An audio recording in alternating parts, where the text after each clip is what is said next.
చాలా స్పష్టంగా అనేక ప్రశ్నలు నేను మాట్లాడే దాంట్లో ప్రెస్ మీట్లో ప్రశ్నలు ఉంటాయి, జవాబులు ఉంటాయి, ప్రశ్నలు ఉంటాయి. కొంత గమనించాలి తెలంగాణ ప్రజలను కోరుకుంటూ కేటీఆర్ ఈ రోజు మల్లన్న సాగర్ గురించి మాట్లాడుతున్నాం. కేటీఆర్ ఆ రోజు పోలీస్ అధికారులతో మల్లన్న సాగర్లో రైతులను కొట్టించి భూములు లాక్కున్నారు. ఇప్పుడు మా కాంగ్రెస్ ప్రభుత్వంలో మీ కార్యకర్తలతో అధికారులను కొట్టించి దాడులు చేయించి కంపెనీలను రాకుండా భూములు ఇవ్వకుండా అడ్డుకుంటున్నావు. ఇది తెలంగాణ ప్రజలు ఈ అంశాన్ని గమనించమని కోరుతున్నా.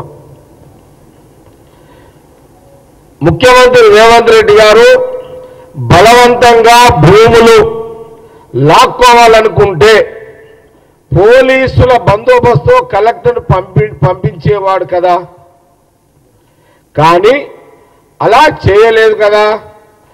మేము అట్లా చేసి ఉంటే కలెక్టర్పై దాడి చేసే అవకాశం బీఆర్ఎస్ నాయకులకు వచ్చేదా? కాంగ్రెస్ పార్టీ ఏమంటుందంటే, మీరు మల్లన్న సాగర్లో పోలీసులను పంపించి రైతుల భయభ్రాంతులకు గురి చేసి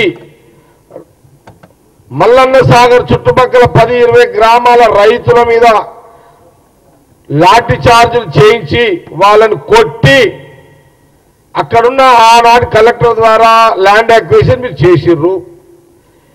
ఇక్కడ కాంగ్రెస్ పార్టీ ఏం చెప్తుంది? ముఖ్యమంత్రి గారి నియోజకవర్గంలో ఈ యొక్క ఇండస్ట్రీస్ రావడానికి, ఆ ప్రాంతం డెవలప్ కావడానికి ఒక మోడల్గా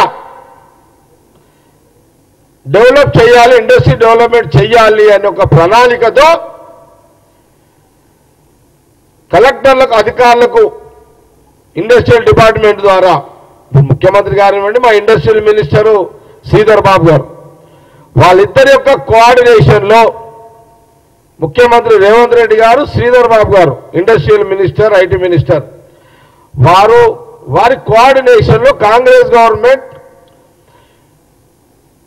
ఇప్పుడు అక్కడ ఏదో ఊరు మన లగచర్ల అనే గ్రామంలో ఈ ల్యాండ్ అక్విజిషన్ మొదలుపెట్టారు. ఒకటే మాట్లాడుతున్నాము, మీకు కొన్ని ఉదాహరణలు చూపిస్తా. ఇది ఇప్పుడు మల్లన్న సాగర్ల రైతులని, మల్లన్న సాగర్ సంబంధించిన ప్రాజెక్టు మీద రైతులకు కొట్టే ఫోటోలు మీకు చూపిస్తా. ఇక్కడ మేము రైతులను కొట్టినట్టు ఒక ఆధారం మీరు చూపిస్తారా? ఒక ఆధారం చూపించి దాని మీద మీరు మాట్లాడండి. ఇక చూడండి, ఈ ఫోటో గమనించండి. ఇది బాబు, ఇగో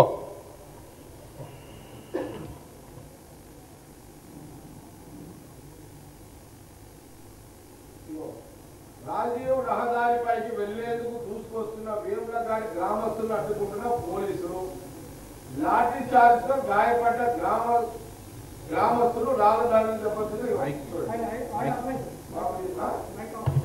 ఓకే, ఇది చూడండి అమ్మా, ఇది తీస్తారా? చూడండి,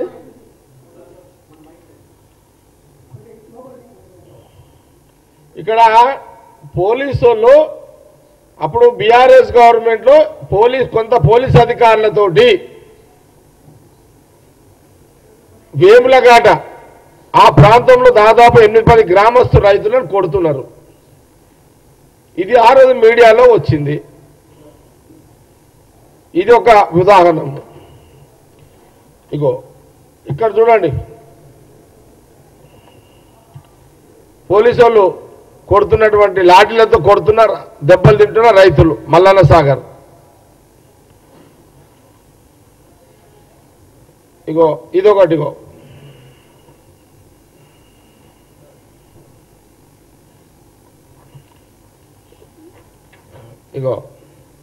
ఇగో ఇక్కడ కూడా చూడండి,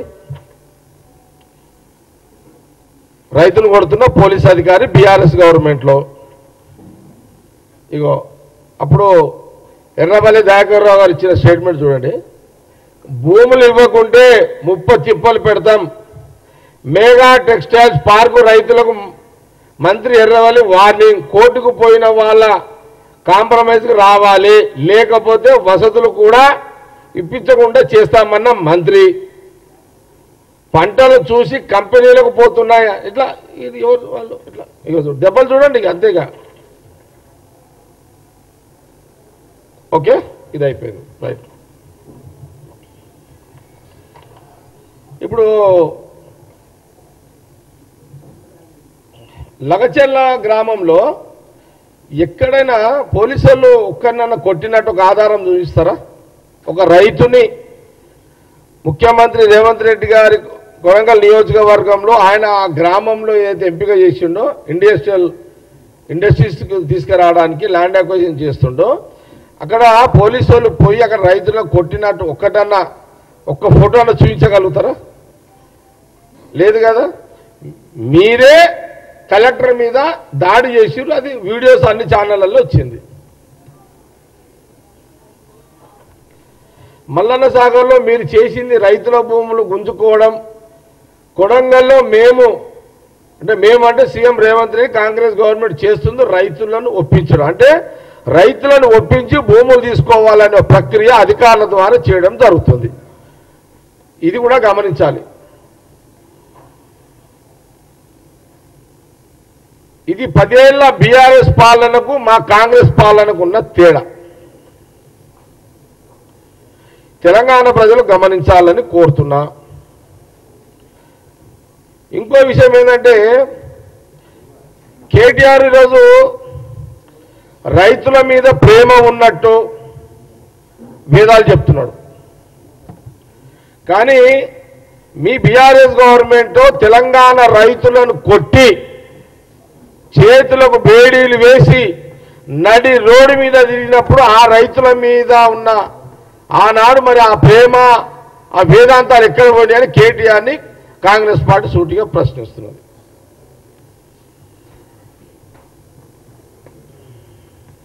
ఇప్పుడు నువ్వు రైతుల మీద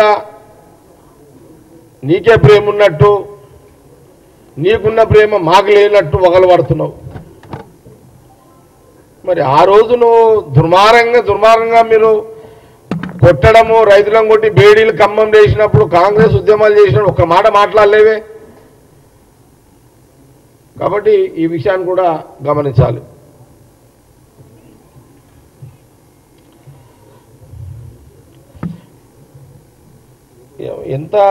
ఎంత విచిత్రమైన రాజకీయం చేస్తున్నారు బీఆర్ఎస్ వాళ్ళు.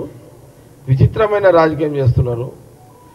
వాళ్ళకు 10 సంవత్సరాలు, వాళ్ళు 9.5 సంవత్సరాలు 10 ఏళ్ళు గవర్నమెంట్ ఉన్నా కూడా వాళ్ళకు రాజకీయ ఆకలి తీరలే. ఇంకా రాజకీయ ఆకలి తీరలే. రాజ్యభోగ్యాల ఆకలి తీరలే ఇంకా వాళ్ళకు. ఆనాటి ముఖ్యమంత్రి కేసీఆర్ కానీ వాళ్ళ కుటుంబ సభ్యులకు ఆ 9.5-10 ఏళ్ల కాలంలో రాజ్యభోగాల రాజకీయ ఆకలి తీరలే వాళ్ళకు.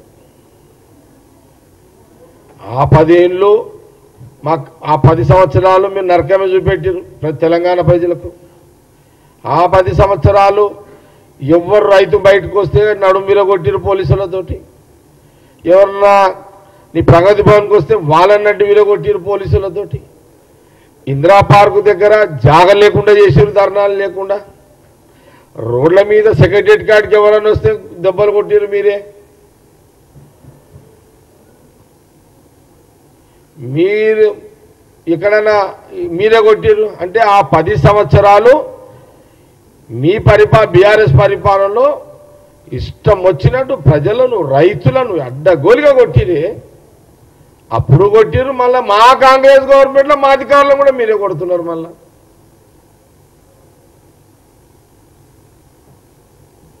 అప్పుడేమో పోలీసులతో కొట్టించారు. ఇప్పుడేమో మా కాంగ్రెస్ అంటే మా కాంగ్రెస్ గవర్నమెంట్లో ఇప్పుడు మా కలెక్టర్లని, అధికారులని మళ్ళీ మీ నాయకులతోటి, మీ బీఆర్ఎస్ నాయకులతో కార్యకర్తలు కొట్టిస్తున్నారు. మళ్ళా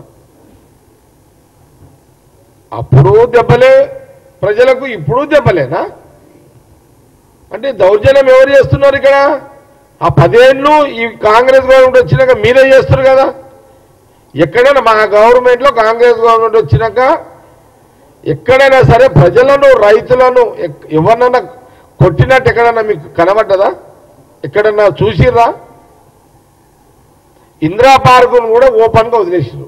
ముఖ్యమంత్రి రేవంత్ రెడ్డి కాగానే ఫస్ట్ ఇందిరా పార్క్ దగ్గర ఎవరైనా సరే స్వేచ్ఛగా మీ కష్టాలు ఏమైనా ఉంటే చెప్పుకోవడానికి ఇందిరా పార్క్ దీక్షలు చేసుకోవచ్చు.